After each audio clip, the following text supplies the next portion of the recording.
안녕하세요. 오늘 기록할 주제는 비동기 통신입니다. 비동기 통신은 동기 통신 방식의 대기 시간과 같은 비율을 줄이기 위해서 수행 시간이 오래 걸리는 작업들을 그냥 던져놓고 그 이후의 결과를 받겠다 하는 전략을 의미하죠. 오늘은 이 비동기 통신이 어떤 극복 과제를 가지고 있는지 한번 알아보겠습니다. 먼저 동기와 비동기의 개념을 한번 확실하게 짚고 가보겠습니다. 동기와 비동기 우리가 업무하면서 참 많이 사용하죠. 하지만 이 동기와 비동기가 정확히 무엇이냐라고 설명하라고 하면 어버버하게 됩니다. 자, 우선 동기, 이 싱크로나이즈라고 하는 거는 시간을 맞춘다 라고 설명할 수 있습니다. 여기서 말하는 시간은 이전 작업의 종료 시간과 다음 작업의 시작 시간을 맞추는 거예요. 우리가 400m 릴레이 경주를 하게 되면 첫 번째 주자가 들어오는 시점, 즉 작업의 종료 시간과 다음 주자가 출발하는 시간, 다음 작업의 시작 시간을 일치시키는 것을 우리는 동기라고 합니다. 이 반대되는 말은 당연히 시간을 맞추지 않는다는 것이겠죠. 그래서 이전 작업의 종료 시간과 관계없이 다음 작업을 수행한다 라고 설명할 수 있습니다. 그림을 보면 동기적인 방식은 어떤 세 가지의 태스크가 있다고 했을 때 태스크 1이 끝나야 2가 시작되고 2가 끝나야 3이 시작되는 방식이라면 비동기적인 방식에서는 태스크 1, 2, 3이 그냥 각자 시작을 하는 거죠. 태스크 1, 2, 3의 어떤 종료 시간을 다음 작업의 시작 시간과 맞추지 않는 것입니다. 한 가지 좀 생각해 볼 것은 비동기는 동시에 하는 것이 아니라 끝나는 걸 그냥 기다리지 않고 다음으로 넘어가는 것입니다. 즉 비동기라는 방식을 마치 동시성 혹은 병렬성이라고 우리가 해석하는 경우도 있는데 이것은 이 두 가지는 다른 개념이니까 주의해야 합니다. 그러면 우리는 왜 비동기적인 방식을 사용할까요? 그거는 반작용으로 동기적인 방식의 어떤 약점을 보완하기 위해서 우린 비동기적인 전략을 쓰는 거겠죠? 그래서 동기 방식의 첫 번째 약점은 가용성의 연쇄 하락한다 입니다. 앞서 예시 본 것처럼 이 동기 통신은 서비스 간 혹은 함수 호출 간 굉장히 강한 결합을 갖게 됩니다. 첫 번째 서비스가 종료가 돼야 두 번째가 시작되는 구조이기 때문에 지금같이 A, B, C와 같은 흐름에서 하나의 문제가 전체 프로세스에 영향을 끼칠 수가 있습니다. 두 번째는 응답 시간의 누적입니다. 즉 레이턴시가 는다 라는 건데요. 동기통신에서 최종 응답 시간은 각 단계의 처리 단계의 합입니다. 그래서 만약에 동기통신의 수가 늘어나게 되면 선형적으로 이 응답 시간이 계속 누적해서 늘어나게 되는 거죠. 그리고 세 번째는 분산 트랜잭션 상황을 극복하기가 어렵습니다. 동기통신에서는요. 이 분산 트랜잭션 상황이라는 것은 DB가 분리되어 있고 서비스가 분리되어 있는 분산 환경에서 어떠한 작업, 그러니까 트랜잭션이라고 불리는 작업의 묶음들이 전부 성공하거나 혹은 전부 실패해야 된다는 원자성을 보장하기가 매우 어렵다는 겁니다. 예를 들어 A 서비스 A, B, C와 같은 흐름에서 예를 들어서 A에서 어떤 로컬 트랜잭션을 실행을 시켰고 커밋을 했는데 B에서 실행이 실패했다라고 한다면 A가 롤백을 해야 되는데 이 롤백을 하는 과정이 이게 서비스가 많아지고 하면 굉장히 어렵다는 거죠. 그리고 또 동기적인 방식에서는 단순히 앞선 작업이 실패했다라는 문제가 아니라 네트워크 상에서 일어나는 다양한 장애들을 처리를 해야 합니다. 그래서 보통 이런 분산 트랜잭션 상황은 사과 패턴을 통해서 해결을 하고 이 사과 패턴은 동기적인 통신이 아니라 비동기적인 통신을 통해서 서비스 간 메시지를 전달받게 되죠. 그러면 우리가 비동기적인 통신을 선택한다고 했을 때 어떤 문제가 있고 또 어떤 극복 과제가 있는지 이 프로듀서, 브로커, 컨슈머 관점으로 분류해서 살펴보겠습니다. 분산 환경에서 비동기 통신의 어려움 또는 극복 과제의 근본적 원인은 불확실성입니다. 우리는 동기적인 통신에서는 상대와 내가 연결을 했고 요청을 하면 응답을 즉각적으로 받는 구조이기 때문에 어느 정도의 확실성이 있죠. 내가 요청을 하면 응답을 받는다. 하지만 이 비동기 통신은 내가 어떠한 메시지를 그냥 전달하고 나야지 작업은 끝나는 거기 때문에 이 메시지가 최종적인 단계까지 잘 가는지 어쩐지를 우리는 확신할 수가 없습니다. 특히나 이 네트워크 상황에서는요. 그래서 우리는 이 불확실성이라는 걸 타개하기 위해서 여러 가지 전략을 취해야 됩니다. 첫 번째는 프로듀서 관점을 살펴보겠습니다. 프로듀서는 메시지를 발행하는 주체죠. 그래서 이 프로듀서 관점에서 가장 핵심 관심사는 메시지를 잘 보냈는가입니다. 즉 메시지가 브로커에게 안전하게 도달했음을 보장을 하는 것이 우리가 비동기 통신의 불확실성을 해소할 수 있는 첫 번째 과제인 거죠. 그래서 프로듀서 관점에서는 이런 문제들을 고려하고 해소할 수 있는 전략을 취해야 됩니다. 첫 번째는 이벤트 발행이 실패되는 상황입니다. 브로커가 받기 전에 네트워크가 끊겼다거나 혹은 브로커가 다운이 되었다거나 이런 상황에 이벤트 발행을 실패하는 거죠. 그래서 이걸 해결할 수 있는 방법은 브로커에게 메시지가 성공적으로 전달되었는지를 확인하는 겁니다. 메시지를 보내고 잘 받았지 하는 거를 확인하는 거예요. 이것을 우리는 퍼블리시 에크라고 표현을 합니다. 그래서 보통의 메시지 큐 시스템, RabbitMQ나 카프카 혹은 AWS SQS와 같은 메시지 큐 시스템에서는 이런 퍼블리시 에크와 같은 것들을 다 지원을 합니다. 그래서 퍼블리셔가 메시지를 발행하고 이 브로커에게 에크를 받는 것까지는 해야 우리가 메시지 발행을 보장할 수 있다라고 말할 수 있는 거죠. 세 번째 문제는 분산 트랜잭션 문제입니다.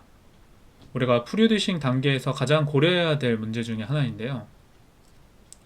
이 상황은 퍼블리셔가 본인이 처리해야 될 작업을 DB에다가 저장하고 즉 커밋까지 한 이후에 메시지를 보내려고 하는데 실패한 거예요. 원래대로라면 이 프로듀서가 메시지를 보내고 이후 과정들도 쭉쭉 전달이 돼가지고 데이터가 정상적인 흐름으로 이어져야 되는데 이후 과정에 대한 것들이 실패하게 되니까 데이터가 일관성이 깨지는 문제를 야기하게 됩니다. 그래서 이걸 해결하는 가장 대표적인 방식은 아웃박스 패턴을 적용하는 겁니다. 이 아웃박스 패턴은 이 분산 트랜잭션, 비동기적인 메시지를 보낼 때 발생하는 이 분산 트랜잭션을 방지하기 위한 대표적인 패턴입니다. 이 아웃박스 패턴은 메시지를 이 컨슈머, 그러니까 작업을 처리한 이 주체가 직접 발행을 하는 것이 아니라 발행할 내용을 DB에 저장하고 별도의 프로세스가 이 메시지를 발행하도록 하는 패턴을 말합니다. 이렇게 되면 DB에 커밋을 할 내용을 어떤 작업의 내용과 메시지를 발행할 내용 이 두 가지의 DB 작업을 하나의 로컬 트랜잭션으로 묶여서 일관성이 깨지는 문제를 발행하고 그리고 별도 프로세스 즉 메시지를 발행을 하는 별도의 프로세스는 이 메시지 발행에 초점을 맞춰서 작업을 수행하게 되는 거죠. 이 아웃박스 패턴은 기회가 되면 한번 깊게 다시 알아보겠습니다. 그리고 마지막 문제는 백프레셔 유발인데요. 이것은 메시지를 너무나 빠르게 발행한다 라는 문제입니다. 이거는 우리가 모든 상황에 다 고려해야 될 문제는 아니지만 우리는 이 브로커에게 메시지를 보내야 되는데 이 브로커의 큐가 점점 소비되지 않고 계속 밀려 있는 상황에서 이 프로듀서가 계속 메시지를 발행하게 되면 계속 더 큐가 길어지겠죠. 그런 문제를 프로듀서 관점에서도 한번 고려해야 된다 라는 의미입니다. 다음은 브로커 관점입니다. 브로커는 메시지를 전달받아서 다시 어디론가 전달하는 매개체 역할을 하죠. 이 브로커 관점에서의 가장 큰 관심사 혹은 책임은 메시지를 안전하게 보관하고 전달하는가입니다. 즉 메시지의 저장, 순서, 분배를 보장하는 것이죠. 그래서 브로커는 이런 문제들을 고려해야 됩니다. 첫 번째는 장애로 데이터가 유실되는 상황을 방지해야 돼요. 우리가 사용하고 있는 시스템, RabbitMQ나 SQS 같은 시스템이 만약에 단일 구성으로 되어 있다가 해당 브로커가 죽어버려서 데이터가 유실되면 안 되겠죠. 이걸 해결하기 위해서는 이 메시지 브로커 시스템 자체의 고가용성 구성을 충족해야 됩니다. 하지만 카프카는 메시지의 연속성을 보장하기 때문에 다른 RabbitMQ와 같은 다른 큐 시스템과 가장된 차별점이고 카프카를 선택하는 주 장점이기도 하죠. 두 번째 문제는 순서를 보장하는 것입니다. 메시지 큐 시스템은 말 그대로 큐 시스템이기 때문에 이 시스템 안에서는 순서가 보장이 잘 되겠죠. 하지만 여기서 말하는 순서 보장은 단순히 큐 시스템 내부에서의 순서가 보장이 되냐라는 의미보다는 메시지가 의도된 대로 순서대로 처리가 되느냐까지를 고려를 해야 됩니다.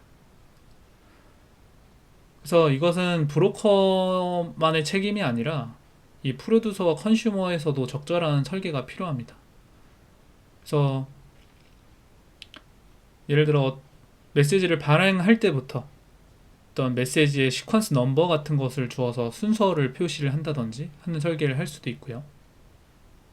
하지만 카프카는 애초에 이런 순서를 보장을 처리할 수 있는 메커니즘을 제시합니다. 메시지를 파티션으로 나누고 같은 키는 같은 파티션으로 하되 파티션 내부에서는 순서를 보장하고 이 파티션은 단일 컨슈머가 읽도록 하는 것을 원칙으로 삼아서 순서를 보장시키는 것이죠. 세 번째는 큐가 폭발하는 문제입니다. 그러니까 데이터가 너무 많이 쌓였다는 거죠. 처리가 되지 않은 메시지가 무한정 쌓여서 브로커의 디스크가 풀이 나거나 아니면 시스템 자원에 고갈을 야기할 수 있습니다. 해결 정책으로는 카프카 시스템 같은 경우에는 메시지의 보존 기간이라는 정책이 있기 때문에 이 보존 정책을 적용해서 시간 또는 용량 기준으로 일괄적으로 메시지를 삭제하는 것을 추가해야 되겠죠. 마지막으로 컨슈머 관점입니다. 이 컨슈머는 메시지 브로커로부터 메시지를 전달받아서 어떠한 처리를 하는 주체죠. 그래서 이 컨슈머의 주된 관심사와 책임은 메시지를 정확히 처리했는가입니다. 받은 메시지를 정확히 한 번, 그리고 올바른 순서대로 처리하는 것이 이 컨슈머의 주요 책임입니다. 그래서 보통 비동기 방식의 가장 복잡한 문제들이 몰려있는 구간이에요. 자, 그럼 컨슈머가 어떤 문제를 극복해야 되는지 한번 보겠습니다. 첫 번째는 처리 중 장애로 메시지를 유실하는 겁니다. 메시지를 처리하다가 어떠한 비즈니스 로직을 처리하다가 장애가 나거나 문제가 생기는 거는 굉장히 빈번하겠죠. 근데 그런 경우에 실패했다고 메시지가 그냥 유실돼 버리면 그 이후 과정이 모두 끊기게 되는 겁니다. 그래서 이거를 해결하기 위한 조치는 처리가 완료된 후에 에크 처리를 하는 것입니다. 요 에크 처리라는 거는 메시지를 컨슈머가 브로커로부터 메시지를 받아오고 나는 이 메시지를 잘 처리했어 라는 것을 이 브로커 시스템에게 알리는 거죠. 그러면 이 브로커 시스템은 그 메시지를 삭제한다거나 뭐 카프카 같은 경우에는 오피스를 커밋한다거나 하는 행위를 하는 거죠. 그래서 컨슈머가 만약에 메시지를 가지고 오자마자 에크 처리를 해버리고 메시지를 처리를 하던 중에 문제가 되면 그 메시지는 다시 돌아오지 않기 때문에 문제가 생기는 거죠. 그래서 처리가 완료된 후에 에크 처리를 하는 것이 장애가 됐을 때 해당 메시지를 다시 가지고 와서 처리를 할 수 있도록 하는 거겠죠. 그래서 오토 에크라는 것이 그냥 가지고 오자마자 나 받았다 하면서 전달을 하는 건데 이것을 지양하는 것이 좋습니다. 두 번째 문제는 메시지의 중복 처리입니다. 이 중복 처리는 컨슈머, 브로커, 프로듀서 모든 영역에서 다 고려해야 될 문제예요. 그래서 동일한 메시지가 중복으로 처리되는 것을 방지해야 됩니다. 이걸 해결하는 가장 대표적인 방식은 역등성 키를 사용하는 거고요. 어떤 설계된 역등생 키를 기록하고 검사해서 만약에 동일한 역등성 키로 들어온 메시지가 있다면 중복으로 확인하고 애초에 차단을 하는 거죠. 세 번째 문제는 처리 실패의 반복으로 큐가 막히는 겁니다.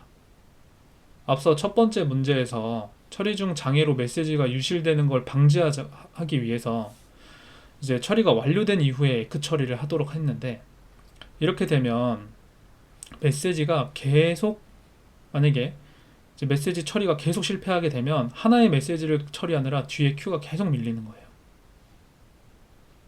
이거를 우리는 헤드 오프 라인 블로킹 문제라고도 합니다. 앞단에 어떠한 과도한 그 대기 시간 때문에 뒤에 큐 처리해야 될 작업들이 다 밀리는 문제를 의미합니다. 그래서 이걸 해결하는 방식은 데드레터 큐를 적용하는 겁니다. 이 데드레터 큐는 그냥 말 쉽게 이야기해서 내가 처리할 만큼 처리해 봤는데 얘는 도저히 안 되겠다 라고 하고 어딘가 다른 저장소에다가 그 메시지를 저장해 놓는 거예요. 그래서 n회 재시도를 해서 했는데도 실패하게 되면 해당 메시지를 DLQ로 격리시키는 겁니다. 그렇게 되면 뒤에 있는 작업들은 계속 순서대로 이어서 처리를 할 수 있게 되겠죠. 마지막 문제는 분산 트랜잭션 문제입니다. 이거는 앞서 프로듀서 관점에서도 발생한 문제인데 컨슈머에서도 동일한 문제가 있습니다. 어떤 문제인지 보면 우리가 메시지를 받아서 처리를 하고 이 처리된 결과를 DB에 저장을 하고 에크를 이제 보내려고 하는데 크래시가 난 거예요. DB는 커밋했는데 그렇게 되면 에크를 보내기 전이니까 이 메시지가 다시 들어와 가지고 재처리하게 됩니다. 이렇게 되면 우리가 방지하려고 했던 중복 문제가 야기되는 거죠. 그래서 이걸 해결하는 방식은 이 처리 결과를 저장하는 것과 어떤 역등키의 완료 상태를 저장하는 것을 같은 트랜잭션, 같은 로컬 트랜잭션으로 묶어서 만약에 아까 말한 상황이 벌어지더라도 메시지가 중복으로 가지고 오더라도 이는 메시지가 재처리로 우리가 설계한 역등키 보안 정책을 통해서 메시지가 재처리되는 걸 중복으로 간주하게 하도록 하는 방법입니다. 우리가 비동기 통신을 하기 위해서는 메시지 보장의 세 가지 레벨을 알고 이해해야 합니다. 첫 번째 레벨은 n most once 수준입니다. 지역하면 최대 한 번만 이라는 건데요. 다른 말로 하면 메시지가 없어져도 괜찮다라는 전략이에요. 그러니까 메시지가 송수신할 때 확인하지도 않고 처리 중에 실패해도 재시도하지 않습니다. 이것은 뭐 지양해야 되는 수준이기는 하지만 어떠한 도메인에서는 이러한 전략이 더 좋은 선택일 수도 있습니다. 메시지가 유실돼도 유실되어도 되는 환경인데요. 로그 수집을 한다거나 아니면 실시간 매트릭 데이터를 수집하는 환경에서는 중간에 데이터가 조금 유실돼도 우리 비즈니스에는 아주 큰 영향이 없겠죠. 이런 경우에는 이제 빠른 응답과 이제 성능을 위해서 Most Once 전략을 취하기도 합니다. 메시지 보장 레벨의 두 번째 수준은 At-least Once 전략입니다. At-least Once는 최소 한 번은 보장한다 라는 건데요. 또 다른 말로 하면 최소 한 번은 도달하지만 메시지가 두 번, 세 번 처리될 수도 있다. 즉 중복은 감수한다 라는 전략입니다. 이게 시스템에서 가장 일반적인 어떤 전략 수준이고요. 이 수준에서 프로듀서는 브로커가 에크를 받을 때까지 제시도 합니다. 즉 메시지를 최소 한 번은 전달했다라는 걸 보장하는 거고요. 컨슈머 입장에서는 처리 완료 후에 에크 처리를 하는 것으로 최소 한 번은 처리 성공 보장을 하게 됩니다. 앞에서 살펴봤죠. 이 At-least Once 전략에서의 가장 중요한 부분은 중복 처리입니다. At-least Once에서는 중복 처리 자체를, 그러니까 메시지의 중복 자체를 허용하는 것이 아니라 메시지가 중복 처리가 돼도 결과가 같게, 즉 멱등적으로 처리가 될 수 있도록 설계를 하는 것이 중요합니다. 대표적인 예시로는 앞서 살펴본 멱등성 키를 통해서 중복 처리가 돼도 시스템을 안전하게 설계하는 것이죠. 마지막 레벨 3는 Exactly Once입니다. 정확히 딱 한 번만 메시지의 처리를 보장한다는 건데요. 이거는 시스템의 지향점이기는 하지만 구현하기가 굉장히 어렵고 또 시스템의 가용성을 해치게 됩니다. 일단 어려운 이유는 우리가 메시지 유실 방지를 위해서 이제 컨슈머 관점에서 재시도를 계속 하게 되는데, 이것과 중복 방지를 위해서 메시지를 하나만 보낸다 라고 하는 것이 본질적으로 상충하기 때문이에요. 또 이 Exactly Once를 구현하기 위해서는 프로듀서, 브로커, 컨슈머가 모두 협력해야 됩니다. 이제 프로듀서가 브로커로 보낼 때 프로듀서 아이디와 시퀀스 아이디를 메시지에 넣어놓고 이 메시지 브로커가 이 동일한 시퀀스 아이디라고 한다면 메시지의 재발행을 차단하는 식으로 앞서 살펴본 멱등성 프로듀서를 구현을 해야 되고요. 이게 카프카와 같은 카프카 시스템은 이런 기능적으로 제공을 하기 때문에 이런 처리를 할 수 있지만, RabbitMQ는 태생적으로 그러한 기능이 없기 때문에 이 멱등성 프로듀서를 구현하는 것은 사실상 어렵습니다. 그리고 이 컨슈머는 앞서 살펴본 대로 멱등성 키를 통해서 만약에 혹시 모를 중복 메시지한 처리를 방지하는 로직을 처리해야 되는 거죠.